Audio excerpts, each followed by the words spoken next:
Welcome to The Critique.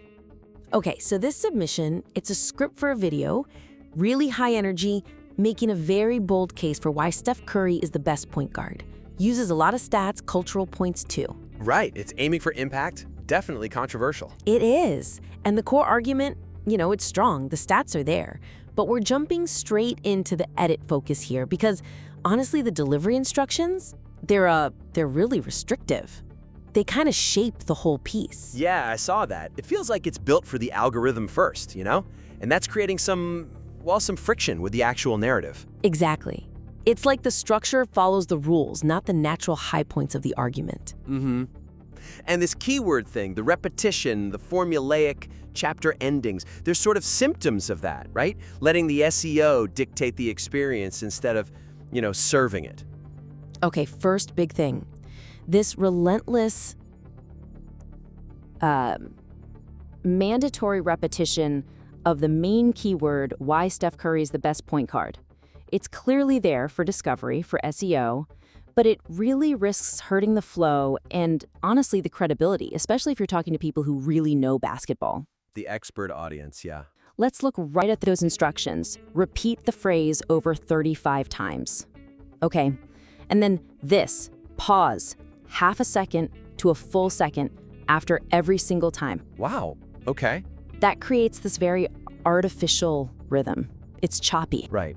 I get the goal, maximizing that voice-to-text to SEO capture, sure. But who's the audience? You said it, the Magic Stand, the Isiah Truthers. These folks want deep analysis, right? Exactly. So is there a danger here that by focusing so hard on just jamming in the key word, you actually overshadow the really smart points you're making? Like in the sections on gravitational pull or the unicorn stats. Those are powerful arguments. That's the core of it. You've got these revolutionary insights about how Curry changed the game. But if listening feels like hearing an algorithm read an optimized script, it becomes distracting. Totally distracting. That pause, why Steph Curry is the best point guard, imitates pause. It just pulls you right out. It could even get, frankly, annoying when you should be hooked by the analysis itself. Okay, but let me push back a bit. This is for online video, right? Maybe sacrificing some flow is worth it if it means massive reach? Are we suggesting they pick perfect analysis over what actually works on the platform? That feels like a tough trade-off. It's not about picking one over the other. It's finding a smarter balance. The material does make a compelling case. But if the rhythm feels forced, people stop hearing the argument and just hear the mechanics. Right, they hear the structure, not the substance. Yeah. When you're talking about the gravitational pull, how Curry warps defenses out to 30 feet, that needs fire. It needs flow. You can't afford to kill that momentum with a, mandatory robotic pause. Okay. So the suggestion is keep the keyword density high because you need it for search, fine, but be smarter about where and how. Maybe use variations sometimes, or save that full, super emphasized repetition with the pause for the really big moments. Exactly. Like chapter intros, the main thesis statement, maybe a really controversial point, and definitely the conclusion. Let the analysis sections breathe. Be more surgical with it. Right. So instead of gemming the full phrase with the pause between every comparison, like when you're contrasting Curry's true shooting with Magic's efficiency. Limit that full emphasized version. Put it maybe just in the chapter titles, the final verdict. Yeah, and really hit it hard in the intro, set the stage. And then again in the conclusion, the call to action. Maybe that's where you do the 3 times in a row thing the notes mentioned, building intensity. And in the middle, let the analysis flow. Use shorter, punchier phrases sometimes, like this shows Curry's dominance, or something similar. Yes, and then bring back the full phrase, why Steph Curry is the best point guard, only when you're punctuating a truly major finding. That way, it still has impact because it hasn't been, diluted by constant forced repetition. Okay, give me an example. Mid-chapter flow. All right. So say you're starting the stats chapter. You open strong. The numbers leave no doubt about why Steph Curry is the best point guard. Slight pause. Then you lay out the 62.5% true shooting argument, but instead of ending that thought immediately with the keyword again, you could say something like, no point guard has ever touched that level of efficiency. Then maybe later, to cap the whole section, you bring the keyword back. It lands harder. Right. You let the data build the case, make the listener connect the dots a bit. That builds credibility. Okay, I see it. It's about making the SEO serve the argument, not the other way around. And building right on that pacing point, the way every chapter has to end, it's the same thing, this mandated uniform keyword repetition as the closer. It actually weakens the unique punch of each chapter's argument, makes the whole thing feel, Robotic? Yeah. totally. So the notes say every chapter ends with, and that's another reason why Steph Curry is the best point guard. Slight pause. Every single one. Okay, again, consistency for the algorithm, I get it. But you lose the emotional buildup, right? Like you said, Chapter 2 stats that 62.5% true shooting. That's huge! Or Chapter 7, the cultural earthquake idea. Exactly. And ending both of those massive points with the exact same phrase structure.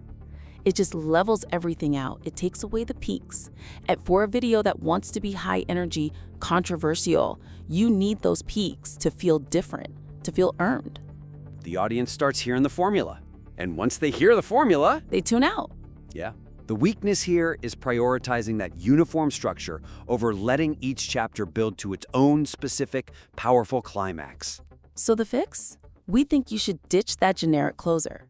Replace it with something that actually ties the chapter's unique finding, the gravity, the TSS, the cultural impact, back to the main thesis.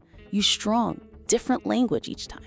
Right, and then maybe after you've landed that specific point, you can integrate the required keyword phrase if the constraints absolutely demand it. But the bridge needs to be specific first. It forces variety. Instead of just, and that's another reason, you need a real summary tailored to that chapter's evidence. Okay, let's try some. Chapter 1, Gravitational Pull. We're talking about warping defenses, changing geometry, instead of the formula. How about, no one else in history bent the court like that. That unprecedented defensive shift that is definitive proof of why Steph Curry is the best point guard. Slight pause. Yeah, see? That connects the specific finding, the court bending, directly to the thesis. Much stronger. Okay, what about Chapter 6, Debunking Oscar Robertson? That's about adjusting for era, right? Right. So you need to lean into the context. Maybe something like, he put up those numbers against the toughest defensive era on record. That kind of era-adjusted dominance shows fundamentally why Steph Curry is the best point guard. Nice. These feel like actual conclusions to the chapter's argument, not just checking a box. They feel earned, specific. It tells that expert viewer you actually respect the details of the case you're building. Okay, moving on to the actual content of the argument. To really nail this for that critical expert audience, those counter-arguments, the comparisons to the other greats, they need to be woven in, not just tacked on. Right. As I read the notes, it looks like Magic, Isiah, CP3, Oscar, they each get their own chapter, mostly focused on tearing down their case against Curry. Yeah, and separating them like that, it makes the argument feel less sophisticated. It actually slows things down and, weirdly, might make the argument feel a bit insecure. How so? Well, think about it. When you're making this amazing case for Curry's gravity in Chapter 1, that listener who loves Magic is already thinking, but Magic had size. He saw over the D. Aha, okay. And the script makes them wait like 3 chapters to hear that addressed? Exactly. You're asking them to just hold that thought, that rebuttal. By having separate opponent chapters later, you create these gaps where the listener's actively remembering the strengths of the rivals. Gotcha. So the weakness is that this sequential takedown lets the listener mentally marshal the counter-arguments while you're trying to build Curry's case. It feels less integrated. Less dominant, maybe. Precisely. An expert argument should anticipate and neutralize those counters almost immediately. It should feel holistic. Okay, so this suggestion is pretty straightforward then. Yeah, weave those counter-arguments right into the main chapters about Curry's strengths. When you talk gravitational pull, address Magic's size right there. When you talk unicorn stats, address CP3's traditional point guard skills right there. Use their strengths as a setup to show how Curry negates or surpasses them instantly. Right. It turns those opponent comparisons from separate attacks into evidence supporting your main themes about Curry. Makes the whole argument tighter, faster, and honestly more convincing. Okay, let's try that. Chapter 1, Gravitational Pull. Hit the magic counter right away. You could frame it like, now, Magic had incredible size, true, amazing vision, but vision doesn't help much when the defense is packed in the paint. Curry's gravity pulls defenders out to 30 feet, completely changing the geometry of the game.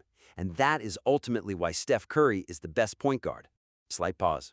Okay, yeah, that deals with the Magic size vision point directly, then pivots back to Curry's unique impact.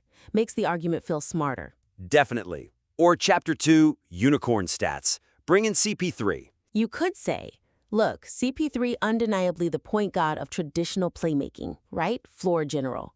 But no point guard, traditional or otherwise, comes close to Curry's 62.5% true shooting on that kind of volume.